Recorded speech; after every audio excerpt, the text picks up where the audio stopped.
Hi everyone, it's Christina from the DIYmommy.com, and today I partnered with Home Hardware to give our powder room a weekend makeover by swapping out the vanity. Let me give you my tips and tricks on how to install a bathroom vanity.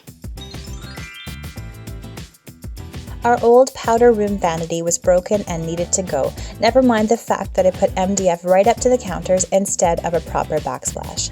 We decided to take this vanity out and install the gorgeous crystal vanity from Home Hardware. Tip number 1 when installing a new bathroom vanity: 4 hands are better than 2. Enlist your partner or friend to help you with this project. Tip number 2 is don't underestimate the time it will take. You might have to do some paint and trim touch-ups like I did. My third tip, get help from a professional if you have to reroute any plumbing. We did, but luckily my husband is skilled at plumbing. Finally, enjoy the result. Swapping out a vanity is a relatively small renovation that will make a big impact in your space.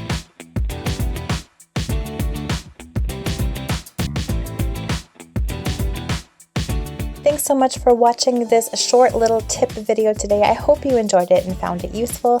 Let me know in the comments below what you think of our new soft gray vanity. Thanks again for watching this video, and if you liked it, please give it a thumbs up and subscribe to my channel for more DIY and decor ideas. See you next time. Bye.